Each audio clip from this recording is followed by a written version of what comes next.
some brother friends, some dudes that can tell them and walk with them through the faith. They should be a regular attendee and serving in the church. Okay? They should be, and we should be, or those who are single should be content in their singleness. Here's some other standards God has. God holds marriage, He hides it in high honor. He says that marriage is permanent. God joins people together. Now, if you decide to join yourself together, guess what? You join together, and that's what God is. Not a distinction by God. Okay? The husband is the leader. This is Ephesians 5:23. And wives are to be submissive, Ephesians 5:22. Those are etched in the man's head, and they're etched in our head, right? So that's what it is.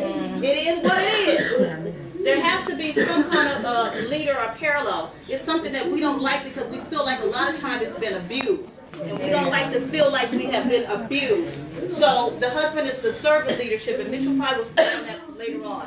Not today, but probably another day. But the husband is the head, and he is the leader. You have to allow him to lead. We don't necessarily like their choices, but he is. And if you don't like God's standards, it's probably best to wait till you are ready to enjoy God's standard. There is to be unity.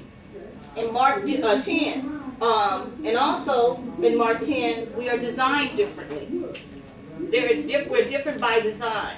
Amen. We're nurturers, we're carers. We go what? One-on-one. We sit down like Renee, she loves to have tea. We sit around one-on-one, we talk and we have coffee. We do stuff together one-on-one. Men are more side by side. We talked about that. Well, men, they play golf, and they talk of their situation down the golf course or wherever they are. They sit at the football game side by side. So they enjoy company side by side. And we do face to face. So if you're talking to a guy, most of the time, if you want to have a guy and you want to appeal to him on this level, he's probably going to want to do something side by side. And you can have a good conversation. You want to get more conversation, it's probably going to be side by side. Okay? Now, I'm talking about side by side in the bed if you're not married, but side by side. But when you're married, that's some of the best conversations you have. Okay? Excellent wife is a crown to their husband. They're not going to be the woman, Tyler!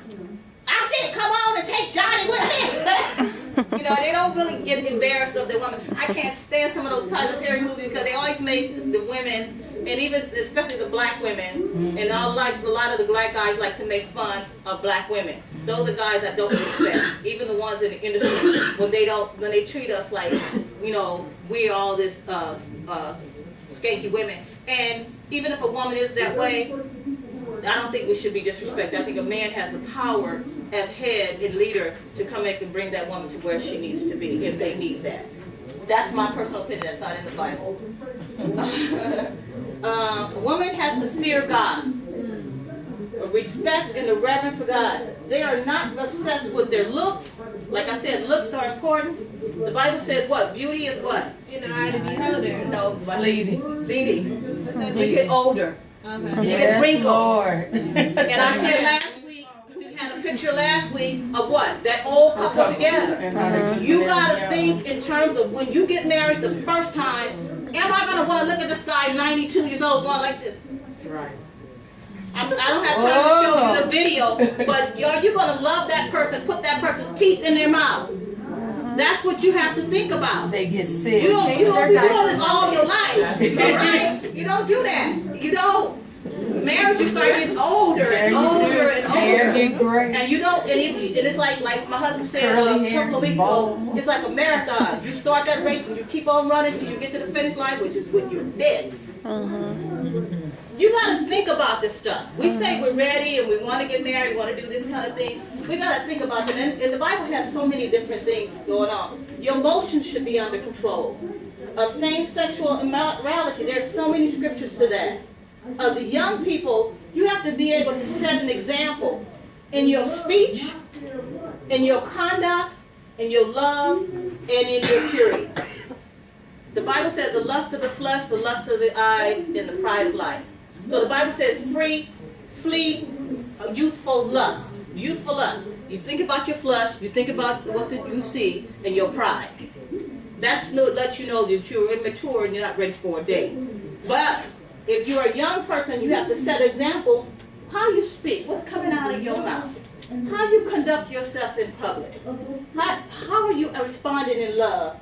How you responding in faith and purity? You flee the youthful passions and pursue righteousness, faith, and love. I think some of it got cut off. I want to give right quick some brief examples of a love worth pursuing God's standard. The first one we talked about already is the Song of Solomon. That was a very young couple, very young in love. They were more about all the other stuff. But the Bible told them, don't awaken love until you're ready. That's Proverbs 2 and 7. So even though they were going to having those same passion and love and stuff, they weren't in it to say, I'm in it to have a relationship intimately. I am there just to, I like it and I admire it, but I'm not going to touch that fruit. Let's go to Ruth right quick. And Ruth is an example of middle-aged love to me and older love. Because Boaz was what? Older man. Not only that, they were an interracial couple.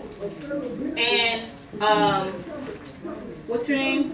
Ruth was not a virgin. She probably was in her 30s, maybe 40s. Okay, so she wasn't a young tenderoni like people say. So, second chapter of Ruth, right quick.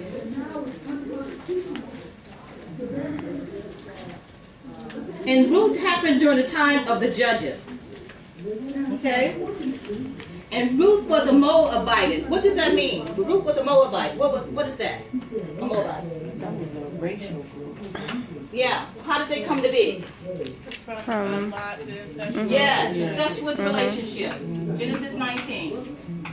So she was part of a incestuous relationship. They were pretty